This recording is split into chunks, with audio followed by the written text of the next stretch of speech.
रूप मंत्रा face wash, ये कोई कॉस्मेटिक नहीं, आयुर्वेदिक औषधि है। रांची में सीएम हेमंत सोरेन से मिले कुलपति डॉक्टर एसएसपी दुबे। किसान एग्रोटेक मेला के उद्घाटन का दिया आमंत्रण, सीएम को शैक्षणिक गतिविधियों से कराया अवगत। रांची में डिप्टी मेयर की कुर्सी के लिए सियासी हलचल तेज, तोड़ जोड़ और समर्थन जुटाने में लगे पार्षद। 19 फरवरी को होगा डिप्टी मेयर का चुनाव। रसोई गैस में बढ़ोतरी का विरोध, विपक्षी पार्टियों ने केंद्र सरकार पर लगाया आरोप, कहा लोग झेल रहे हैं महंगाई की मार।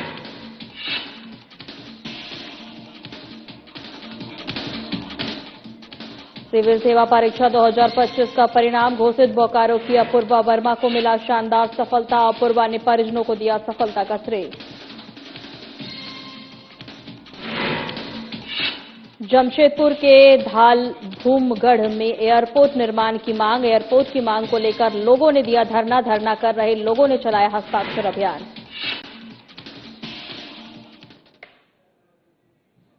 नमस्कार, मैं हूं आपके साथ सोनम लाबरन की शुरुआत करते हैं। मुख्यमंत्री हेमंत सोरेन ने आज काके रोड रांची स्थित मुख्यमंत्री आवासीय कार्यालय में बैठक की है। वहीं बिरसा कृषि विश्वविद्यालय रांची के कुलपति डॉक्टर एससी दुबे ने मुलाकात की। इस अवसर पर मुख्यमंत्री को उन्होंने आगामी 14 से 16 मार्च तक 2026 तक बीएयू मैदान में आयोजित होने वाले किसान एग्रोटेक मेला के उद्घाटन समारोह में मुख्य अतिथि के तौर पर सम्मिलित होने के लिए सादर आमंत्रित किया है। मौके पर मुख्यमंत्री को उन्होंने बिरसा कृषि विश्वविद्यालय रांची के शैक्षणिक सहित अन्य महत्वपूर्ण गतिविधियों से भी अवगत कराया।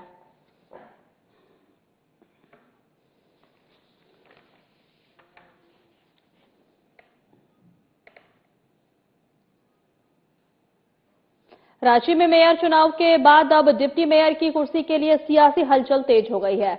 आपको बता दें कि वार्ड के पार्षद जोड़ तोड़ और समर्थन जुटाने में लगे हैं। नीरज कुमार सिंह, सुनील यादव, मोहम्मद एहतेशाम और मोहम्मद असलम समेत कई नाम चर्चा में हैं।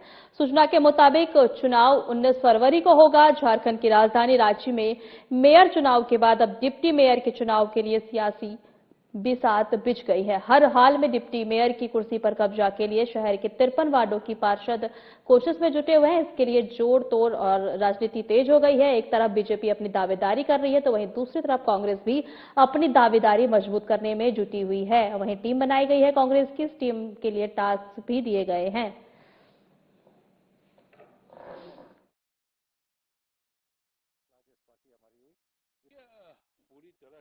देखिए, विपरीत परिस्थितियों के बावजूद भी हम लोगों ने सिंगल लार्जेस्ट पार्टी हमारी हुई, जिसके समर्थित उम्मीदवार मेयर और नगर पंचायतों के अध्यक्ष के रूप में, नगर परिषद के अध्यक्षों के रूप में जीते और बड़ा जीत था हमारे लिए। और पूरी तरह डिप्टी मेयर को लेकर के पार्टी पूरी मजबूती के साथ सामंजस्य स्थापित करने को लेकर के कमेटी का भी गठन किया है, जिस कमेटी में कार्यकारी अध्यक्ष बंधु तिर्की जी, पूर्व केंद्रीय मंत्री सुबोधकांत सहाय जी, विधायक राजेश कच्छप जी, विधायक सुरेश बैठा जी और महानगर अध्यक्ष सहित अन्य लोग हैं।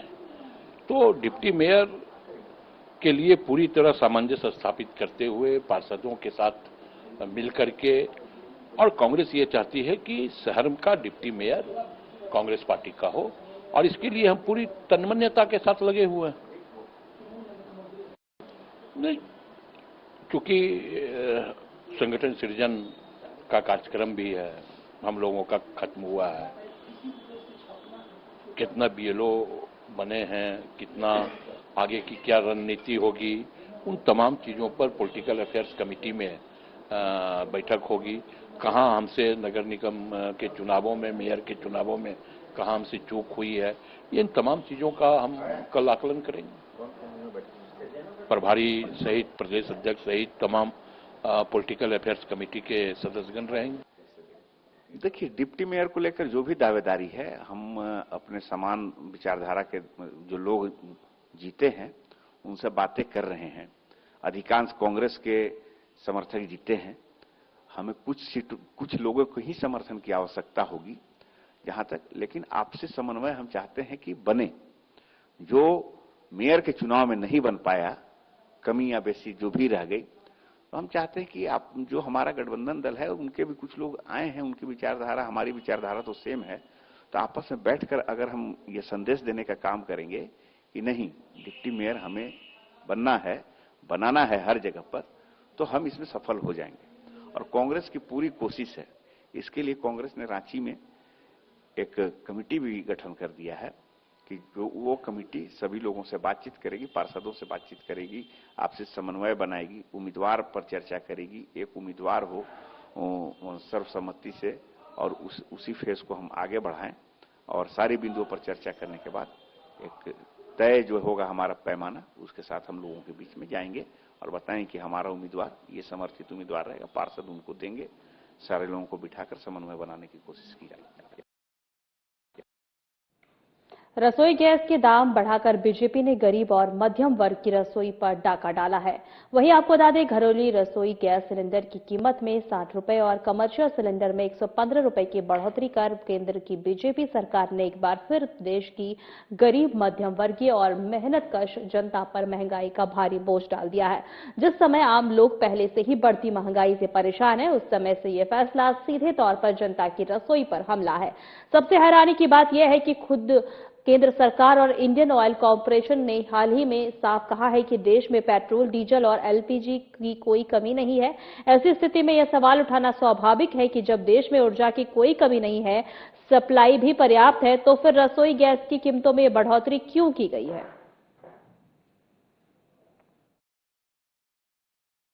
जनता को पता नहीं चल रहा है और हमें भी नहीं देखिए, केंद्र सरकार की नीतियां किस ओर जा रही हैं, इस देश की जनता को पता नहीं चल रहा है और हमें भी नहीं समझ में आता है कि आखिर आंखें मूंदे क्यों बैठी हुई है मोदी सरकार। जब यह पता था कि आगे वैश्विक अर्थव्यवस्था में इस तरह की स्थिति आएगी, तो इसके लिए क्या पूर्व तैयारी थी? कहां वित्त मंत्रालय सोया हुआ है? वित्त मंत्री कहां है? और जो स्थिति के चलते अगर महंगाई बढ़ने की संभावना थी, तेल गैस पर की सप्लाई पर असर पड़ने वाला था, तो आखिर इसकी व्यवस्था पहले से क्यों नहीं की गई कि आम आदमियों पर, आम उपभोक्ताओं पर इसका असर न पड़े, इस महंगाई से उनको दूर रखा जाए। एक तो जनता पहले ही महंगाई की मार से त्रस्त थी और ऊपर से ये जो पूरे विश्व स्तर पर जो युद्ध छिड़ा हुआ है विभिन्न क्षेत्रों में, उससे भारत पर असर पड़ना स्वाभाविक था। इनको लगता था कि हम पर कोई असर नहीं होगा, लेकिन पीछ तो आम जनता रही है।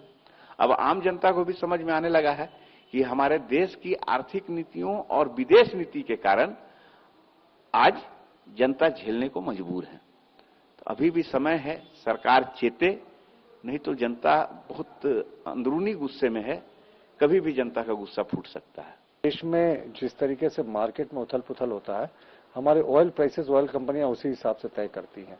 और ये अभी हमारे समय से नहीं, जब मनमोहन सिंह वित्त मंत्री थे तो फ्री मार्केट इकोनॉमी के जरिए पूरे भारत के बाजार को खोल दिया गया था। उस समय शर्तें थी विश्व वर्ल्ड बैंक की आपको पूरे जो सब्सिडी है उसमें थोड़ा आपको कटौती करनी पड़ेगी और जो वर्ल्ड की प्राइसेस है उसके हिसाब से आपको रखना होगा ऑयल और पेट्रोल की प्राइसेस को, एलपीजी की प्राइसेस को। तो ये तो कांग्रेस का लिया गया निर्णय है, जिसके कारण अभी गल्फ में तनाव हुआ तो मार्केट प्राइसेस में थोड़ा उबाल आया है, जिसके कारण यहाँ भी प्राइसेस बढ़ी हैं। जैसे ही स्टेबिलिटी होगी उस पूरे रीजन में यहाँ भी आपको प्राइसेस कम होते दिखेंगे।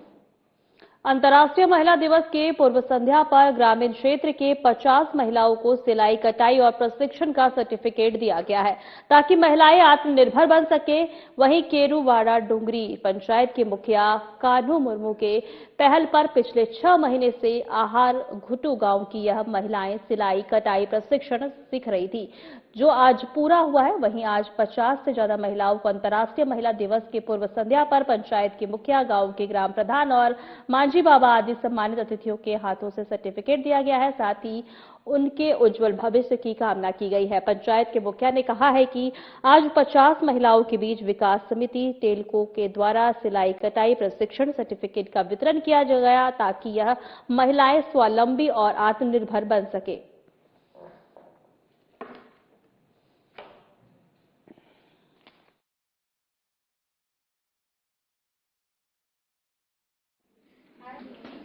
आज हमारे किरौड़ी पंचायत के हरगुटू में सिलाई क्लास चल रहा था।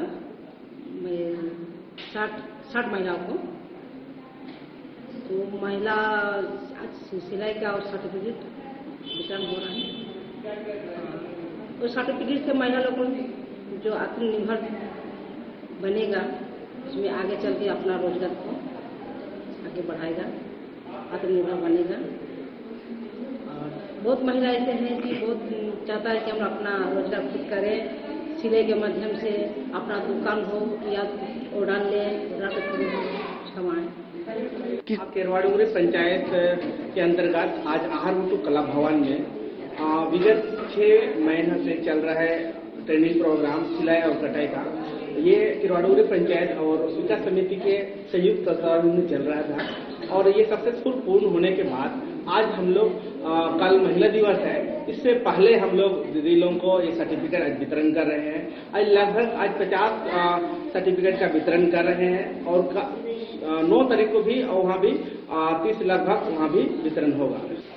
जोहार, मेरा नाम रुक्मणी हो और मैं केरवाड़ूरी रहने वाली हूँ।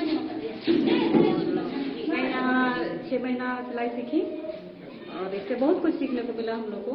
जैसे सब चीज़ सीखे, ब्लाउज और सब चीज़ें। यहाँ घर में सिलाई भी करती हूँ मैं, ऐसे कमाई भी हो रहा है। संघ लोक सेवा आयोग की सिविल सेवा परीक्षा 2025 में बोकारो की बेटी अपूर्वा वर्मा ने शानदार सफलता हासिल कर पूरे शहर का नाम रोशन किया। डीपीएस बोकारो की पूर्व छात्रा अपूर्वा वर्मा ने ऑल इंडिया रैंक 42 प्राप्त कर आईएएस बनने का गौरव हासिल किया है। उनकी इस उपलब्धि से स्कूल, परिवार और पूरे बोकारो में खुशी का माहौल है। अपूर्वा वर्मा वर्तमान में दिल्ली पुलिस में एएसपी यानी सहायक पुलिस आयुक्त के पद पर कार्यरत है। सेवा में रहते हुए उन्होंने लगातार मेहनत जारी रखी और तीसरे प्रयास में सिविल सेवा परीक्षा में शानदार सफलता हासिल कर आईएएस बनने का सपना पूरा किया। वहीं आपको बता दें कि अपूर्वा बोकारो इस्पात संयंत्र यातायात विभाग के सेवानिवृत्त कर्मी और अजित कुमार प्रसाद वर्मा और गृहिणी आभा वर्मा की सुपुत्री है। उन्होंने एनआईटी मणिपुर से बीटेक की पढ़ाई पूरी की।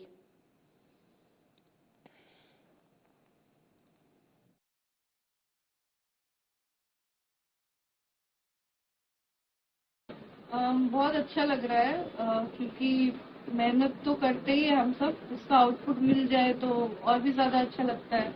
और खुशी इस बात की भी है कि मैंने अपनी सर्विस के साथ साथ एग्जाम को फेस किया और फाइनली पॉजिटिव रिजल्ट आया है। योगदान सबसे पहले मैं अपने माता पिता का देना चाहूंगी। मेरे से पहले ये उनका सपना था, तो बचपन से सुनते हुए आई हूँ कि इस सर्विस की क्या प्रेस्टीज होती है और कितने ज्यादा हम सोसाइटी की सेवा कर सकते हैं यहाँ पहुँच के। तो बचपन से ही मदर फादर ने बहुत फोकस किया था एजुकेशन पे। स्पेशली मदर, एक टाइम था जब फादर से 5 साल अलग रहना पड़ा था। फादर की पोस्टिंग जम्मू एंड कश्मीर में थी उस टाइम। तो उसी टाइम से बहुत छोटे से समझ आ गया था कि पढ़ाई की क्या अहमियत है इंसान के जीवन में। और मैंने थ्रू आउट उसको एज अ मेडिटेशन ही फॉलो किया है। पढ़ाई, एजुकेशन मेरे लिए मेडिटेशन रही है और उस चीज ने मुझे बहुत हेल्प किया। मेरा अनुभव बहुत अच्छा है। ये मुझे बहुत खुशी है कि यूपीएससी क्वालिफाई की है। और मेरे पापा श्री गजाधर प्रसाद वर्मा और मेरे ससुर जी फादर इन लॉ श्री विशुदन प्रसाद जहाँ भी होंगे वहाँ से इसको आशीर्वाद दे रहे होंगे। इसमें बहुत खुशी है हम लोग को कि हमारी बच्ची का सिलेक्शन इस बार 2025 यूपीएससी में हुआ है और इसका रैंक भी एआईआर रैंक है इसका 42। इसके पहले भी 2020 बैच में इन्होंने क्वालिफाई किया था, लेकिन उसमें टेनिस में इनको जगह मिली थी और यहाँ पे दिल्ली पुलिस में इन्होंने कार्य सेवा अपना किया। बहुत ही सराहनीय रही क्योंकि बीच बीच में हम छुट्टी में आते थे तो 1-2 बार इसके ऑफिस में गए भी हैं। एक बोलचाल, एक बॉडी लैंग्वेज जो होता है एक प्रशासनिक पदाधिकारी का, वो हमको नजर आया। जमशेदपुर में Singhbhum chamber of commerce and industries के द्वारा धाल भूमगढ़ के एयरपोर्ट निर्माण की मांग को लेकर एक दिवसीय धरना दिया गया। वहीं बिष्टपुर थाना पोस्टल पार्क के समीप आयोजित इस धरना में चैम्बर के पदाधिकारी और सदस्य बड़ी संख्या में शामिल हुए। धरना के माध्यम से चैम्बर के सदस्यों ने धाल भूमगढ़ में जल्द से जल्द एयरपोर्ट निर्माण की मांग उठाई। आपको बता दें कि वर्ष 2019 में जमशेदपुर के धाल भूमगढ़ क्षेत्र में एयरपोर्ट का शिलान्यास तत्कालीन मुख्यमंत्री रघुवर दास के द्वारा किया गया था। शिलान्यास के कुछ ही समय बाद राज्य में चुनाव हुए और सरकार बदल गई, जिसके बाद से अब तक एयरपोर्ट निर्माण कार्य शुरू नहीं हो सका है। चैम्बर के अध्यक्ष मानव केडिया ने कहा है कि जमशेदपुर जैसे बड़े औद्योगिक शहर में आज तक बड़ा विमान तो दूर डोमेस्टिक एयरक्राफ्ट के उतरने की भी सुविधा नहीं है, जबकि जमशेदपुर से छोटे शहरों में भी एयरपोर्ट मौजूद है। धरना के दौरान चैम्बर के द्वारा हस्ताक्षर अभियान भी चलाया गया।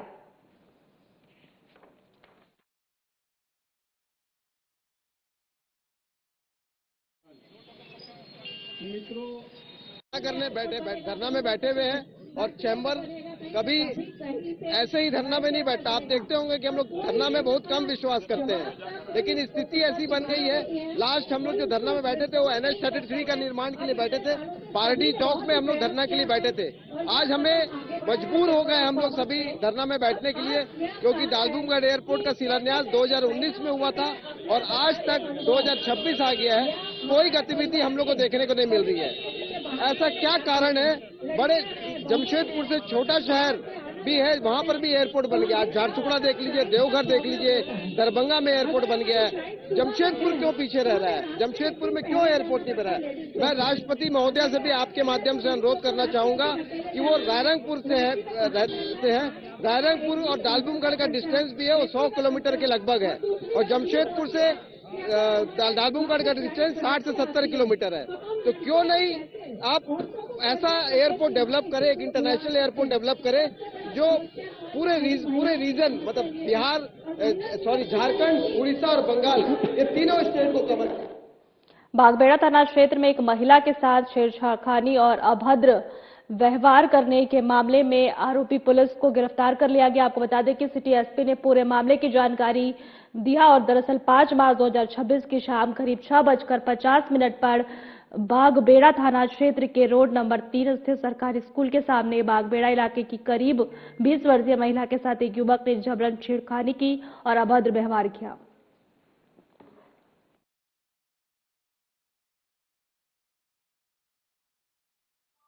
दिनांक 5 मार्च 2026 को एक घटना हुई थी बागबेड़ा थाना क्षेत्र अंतर्गत, जो सरकारी स्कूल है उसके पास की एक घटना है, जहां पे एक 20 वर्षीय महिला को एक युवक के द्वारा छेड़खानी किया गया था। इसका वीडियो काफी वायरल भी हो रहा था। इस वीडियो में देखा जा सकता था कि ये जबरदस्ती सिगरेट को सटाने की कोशिश कर रहा था और महिला के साथ छेड़खानी कर रहा था। तो मामले की गंभीरता को देखते हुए एसएसपी सर मॉनिटरिंग कर रहे थे केस का and DSP law and order जो तौकीर है और बागबेड़ा प्रभारी उमेश ठाकुर, इनके द्वारा इसमें त्वरित कार्रवाई करते हुए जो इसमें प्राथमिकी अभियुक्त है कन्हैया रजक, उसको हमने 6 मार्च 2026 को छापेमारी कर पकड़ लिया। इसके बारे में बता दें ये बागबेड़ा का ही रहने वाला है, रोड नंबर 3 बागबेड़ा का रहने वाला है। इसका आपराधिक इतिहास में बागबेड़ा में 2024 का एक केस है, मारपीट का केस है, और 2022 में भी एक मारपीट का केस है। इसको पकड़ा गया, इसने अपना अपराध स्वीकार किया। जो भी टेक्निकल एविडेंस थे उसको हमने अच्छे से सीज कर लिया। कोडरमा जिले के डोमचांच प्रखंड के अंतर्गत जानपुर पंचायत के ग्राम लेम्बुया गांव में लोग कई माह से पानी की समस्या से जूझ रहे हैं। गांव में नल जल के तहत लगा जल मीनार खराब पड़ा है। लोग नदी का प्रदूषित गंदा पानी पीने को विवश हैं।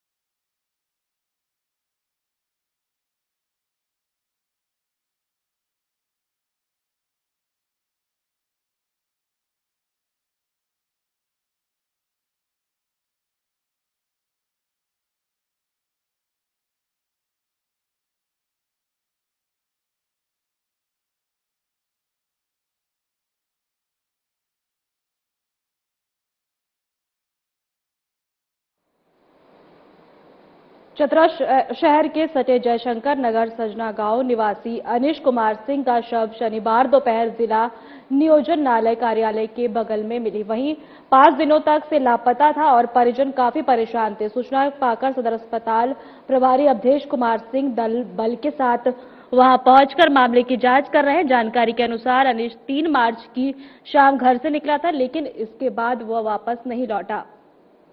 परिजनों ने अपने स्तर पर रिश्तेदारों और दोस्तों के यहां काफी खोजबीन की, लेकिन उसका कोई सुराग नहीं मिला। इस बीच उसकी पत्नी शीतल देवी ने सदर थाना चतरा में गुमशुदगी की रिपोर्ट दर्ज कराते हुए पति की खोजबीन की गुहार लगाई। शव मिलने से परिजनों को रो रो कर बुरा हाल है। परिजनों ने प्रशासन पर उदासीनता का आरोप लगाया और उन्होंने पुलिस पर सिर्फ एसआईटी जांच के नाम पर झूठा आश्वासन का आरोप लगाया है। वहीं मृतक के भाई ने सरकार व स्थानीय सांसद व विधायक से निष्पक्ष जांच कर दोषियों पर सख्त कार्रवाई की मांग की है।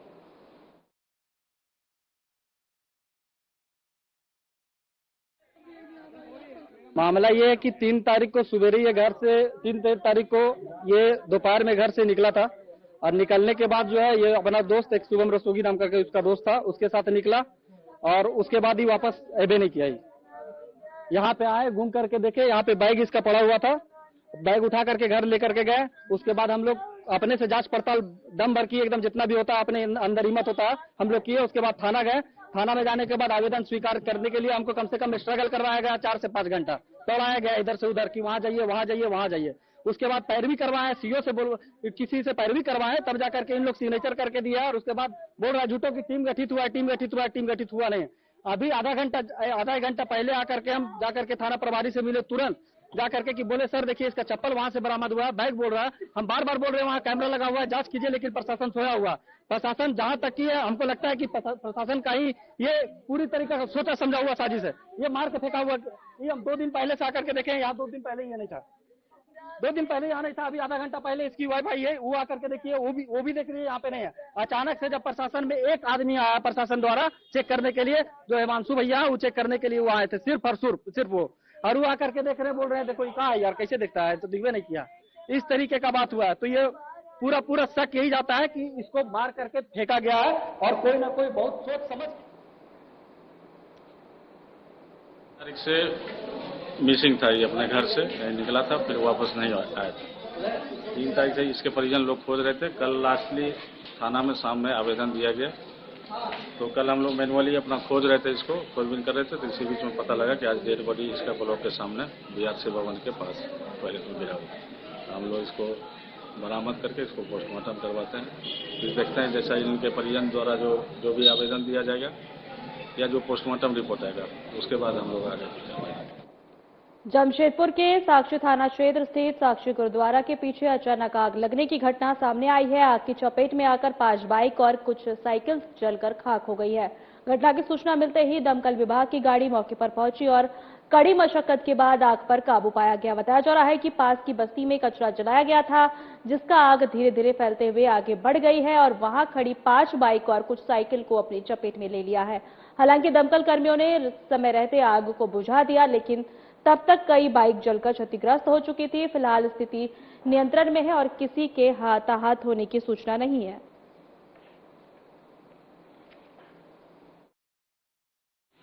मिला कि गुरुद्वारा के पीछे वहाँ पे आग लगा हुआ, क्या चीज में आग था इसके बारे में जानकारी नहीं था। हम लोग आए तो देखे कि यहाँ 3-4 गाड़ी जला है और 1-2 साइकिल जला है। किनकी बाइक थी? क्या गाड़ी की बाइक पता नहीं किनकी है, लेकिन अभी शायद ऑनर लोग आए हैं जी, लोग अपनी गाड़ी की पहचान कर रहे हैं। गाड़ी तो पूरी तरह जल गई है। कैसे लगा आग, पता चल पाया? आग हमको लग रहा है बगल में कुछ सूखा कचड़ा था, उसमें किसी ने शायद आग लगाया है कि गलती से लग गया, उसकी वजह से वो गाड़ी में आई। चतरा के ईटखोरी थाना क्षेत्र में एक दिल दहला देने वाली खबर सामने आ रही है, जहां रफ्तार ने कहर से 2 परिवारों की खुशियां उजाड़ दी। बीती आधी रात हजारीबाग रोड स्थित करनी इलाके में एक अज्ञात वाहन ने बाइक सवार 3 युवकों को जोरदार टक्कर मार दी। तो तीनों युवक एक दोस्त की शादी समारोह से लौट रहे थे, तभी अज्ञात वाहन ने उनकी बाइक को अपनी चपेट में ले लिया। घटना की सूचना मिलते ही ईटखोरी थाना प्रभारी अभिषेक सिंह दल बदल के साथ मौके पर पहुंचे और पुलिस ने शवों को कब्जे में लेकर पोस्टमार्टम के लिए भेज दिया है। चतरा सदर अस्पताल और अज्ञात वाहन की तलाश शुरू कर दी गई है। वहीं मृतकों में शामिल पंकज भुइया अपने माता पिता का इकलौता बेटा था। हादसे के बाद से ही परिजनों का रो रो कर बुरा हाल है और पूरे गांव में मातम पसरा हुआ है। स्थानीय लोगों में बेलगाम वाहनों को लेकर भारी आक्रोश देखा जा रहा है।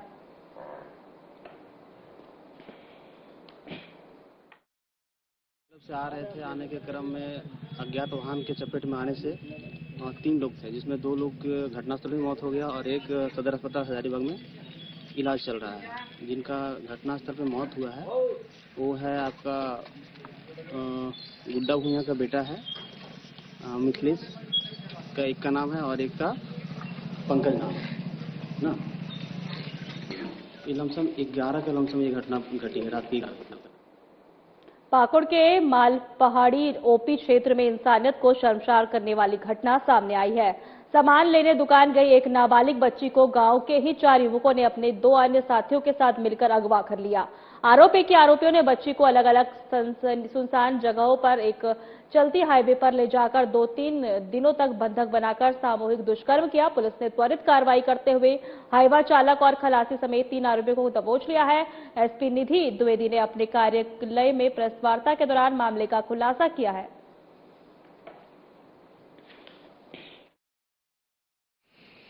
समर्पित आवेदन के आधार पर एक एफआईआर संख्या 10/26 दर्ज की गई।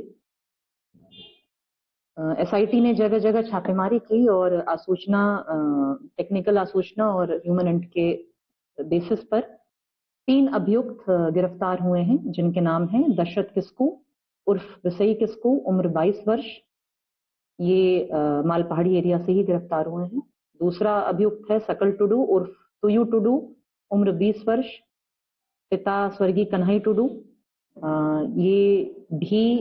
ये महेशपुर एरिया से मजरिया गांव से गिरफ्तार हुआ है।